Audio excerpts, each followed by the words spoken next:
et bienvenue sur ma chaîne pour une nouvelle vidéo.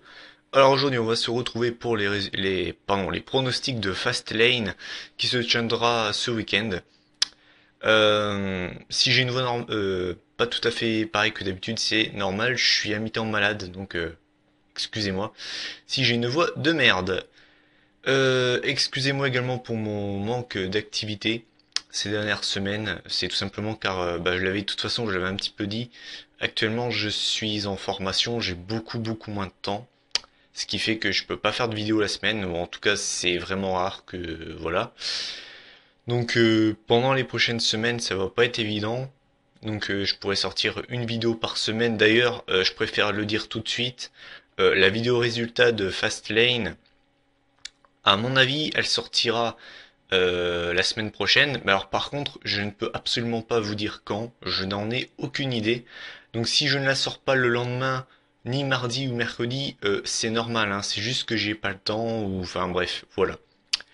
Donc on a pas mal de matchs pour ce pay-per-view et on va commencer dans le vif du sujet puisque on a Goldust qui va affronter Stardust, les membres de la famille Rhodes qui vont donc s'affronter.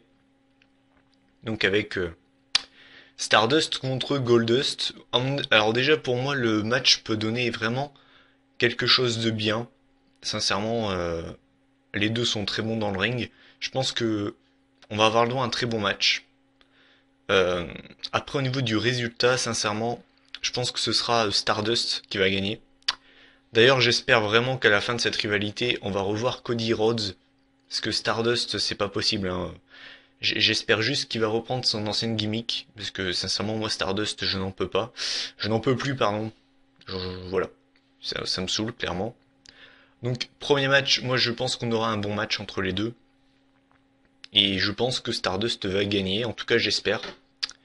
Donc voilà. Ensuite, le deuxième match, enfin je veux dire, l'ordre des matchs que je donne, c'est vraiment comme ça quoi. Je ne sais pas dans quel ordre seront les matchs.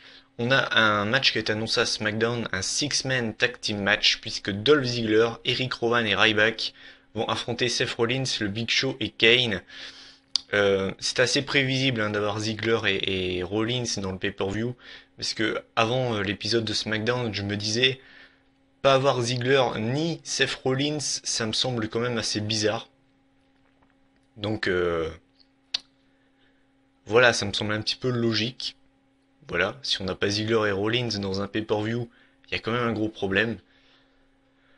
Donc pour moi, c'est clairement le match bouge-tout, c'est-à-dire que vous mettez deux catcheurs qui ont besoin d'être dans le pay-per-view, et vous rajoutez quatre personnes qui, on va dire, on s'en fout un petit peu.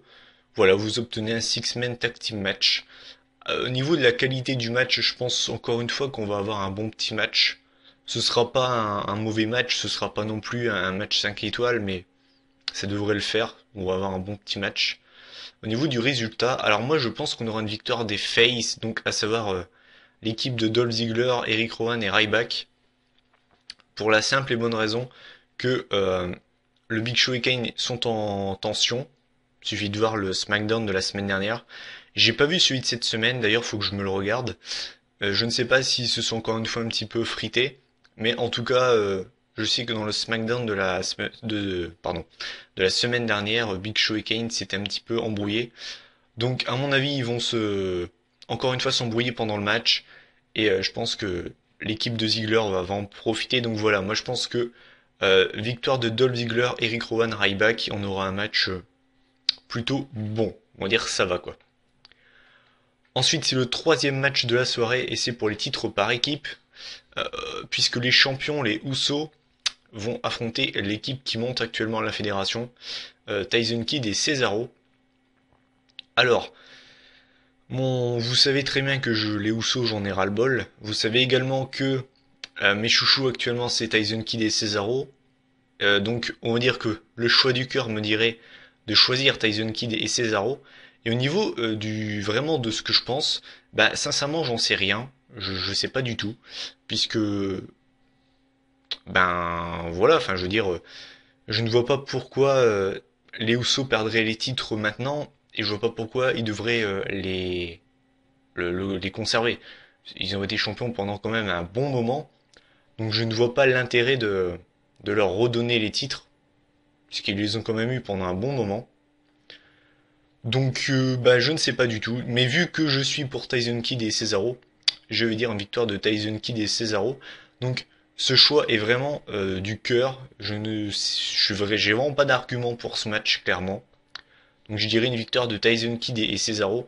Et au niveau de la qualité du match, je pense qu'on aura encore une fois un bon match par équipe. De toute façon, à mon avis, vous pouvez avoir que un bon match avec Tyson Kidd et Cesaro et les Usos. Quatrième match de la soirée, c'est un match pour le titre intercontinental entre Dean Ambrose et Bad News Barrett. Match que j'attends plutôt bien, parce que je pense qu'encore une fois, on peut avoir un très bon match entre les deux. Euh, Au niveau donc de la qualité, donc je pense qu'on aura un très bon match. Et au niveau du résultat, moi je pense qu'on va avoir une victoire de Dean Ambrose pour la simple et bonne raison que Dean Ambrose, en 2014, depuis en tout cas la séparation du Shield, c'est quand même assez tristouné. Je veux dire, tous les matchs qu'il a eu, il les a perdus en pay-per-view. Que ce soit sa rivalité avec Bray Wyatt, que ce soit celle avec Seth Rollins, il a tout perdu. Donc, je pense qu'il faudrait peut-être qu'il ait une victoire importante. Pas forcément un titre, hein, mais je veux dire, faut quand même qu'il regagne en pay-per-view en un contre un. Là, en plus, il y a le titre intercontinental en jeu. Donc, à mon avis, ils vont lui donner le titre pour qu'il retrouve de la crédibilité, parce qu'actuellement, il a absolument rien. Donc, je pense qu'on aura une victoire de Dean Ambrose. Cinquième match de la soirée. Match pour le titre des Divas, puisque Nikki Bella, la championne, va affronter Paige. Encore une fois, vous connaissez mes goûts, hein. Je suis pour Paige à 2000%. Il n'y a même pas photo. Au niveau de la qualité du match, je pense qu'on aura un bon petit match de femmes. Et au niveau du résultat, ben, je suis assez mitigé. Parce que d'un côté, on a Paige qui, pour moi, va être championne. En tout cas, c'est ce que je pense. Mais je trouve qu'elle a trop dominé Nikki Bella, en fait, ces dernières semaines. Elle l'a trop dominé. Que ce soit au micro, même physiquement. Enfin, même si Nikki Bella avait tagué avec sa sœur Paige, ça me semble un petit peu. Bah, je sais. Enfin, allez, je vais dire comme une victoire de Paige, mais encore une fois, ce match-là, je ne suis pas sûr à 100%. Je suis pas sûr de moi.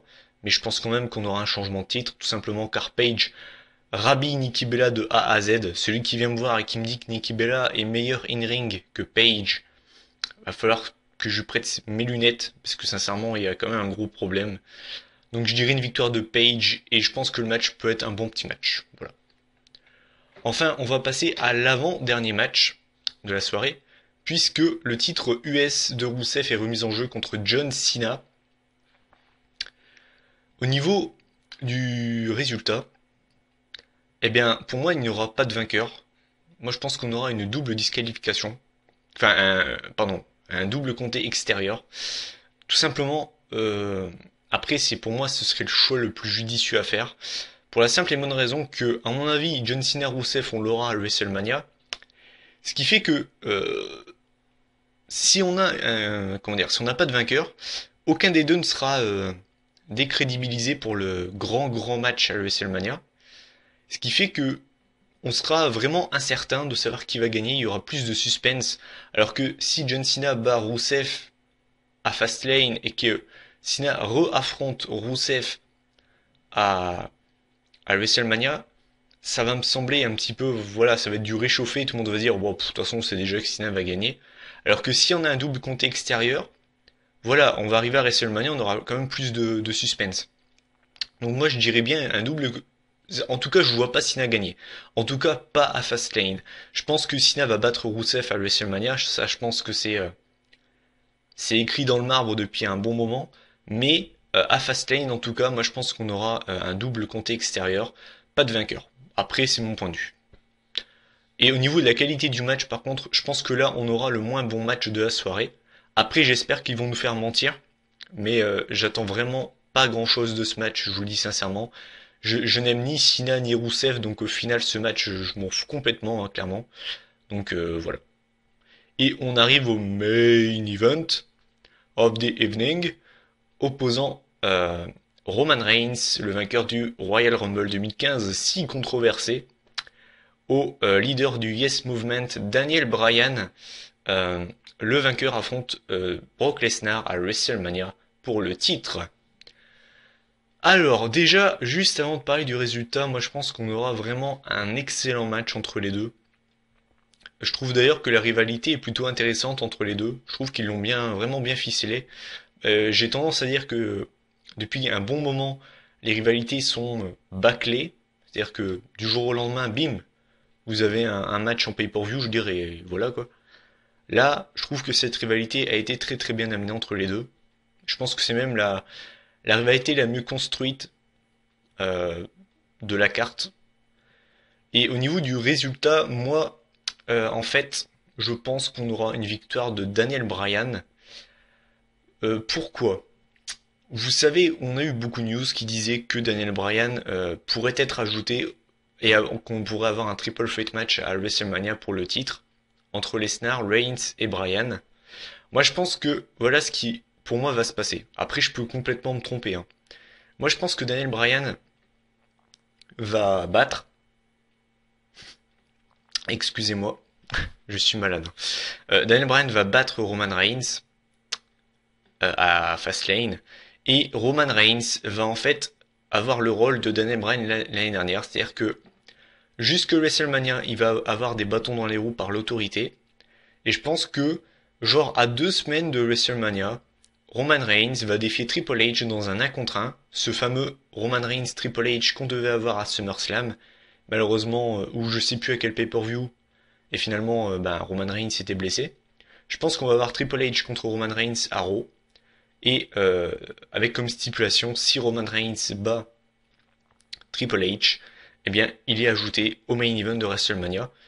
Voilà, moi je pense qu'en fait, ils vont nous faire... comment dire, Roman Reigns va être en fait le Daniel Bryan de l'année dernière. C'est-à-dire que jusque WrestleMania, ils vont lui mettre des bâtons dans les roues. Et il va réussir à s'en sortir et à avoir ce fameux match. Donc après, je peux complètement me tromper. Mais moi je pense que c'est ce qui va se passer. Donc n'hésitez pas à donner en commentaire votre avis là-dessus, donner votre avis sur le show. Moi, sincèrement, euh, disons que comment dire. Ah oui, puis j'ai oublié, il y a également le face-à-face entre Sting et Triple H. À mon avis, il va y avoir deux trois droites qui vont partir. Ça c'est sûr et certain. Mais sincèrement, Fastlane, je pense qu'on va avoir un très bon pay-per-view, meilleur que le Royal Rumble. En tout cas, la carte me donne envie. Sincèrement, la carte me donne envie. In-ring, je pense qu'on va vraiment se régaler. Franchement, il y a que le John Cena Rusev qui m'intéresse pas. Mais sinon, voilà. Donc, n'hésitez pas à donner en commentaire vos avis sur le pay-per-view, sur les matchs. Dites-moi si vous l'attendez ou pas, ce show. Moi, en attendant, je pense que je serai présent et que je vais me régaler comme d'habitude. Donc voilà, c'était Mathieu Brioul, hein, comme d'habitude. Et puis je vous dis à la prochaine. Donc la vidéo résultat, je ne sais pas quand je la ferai. Ce sera la semaine prochaine, c'est sûr et certain, mais quand, je ne sais pas. Voilà. Donc si elle arrive pas en début de semaine, c'est normal. Donc je vous dis à la prochaine, bon pay-per-view, salut.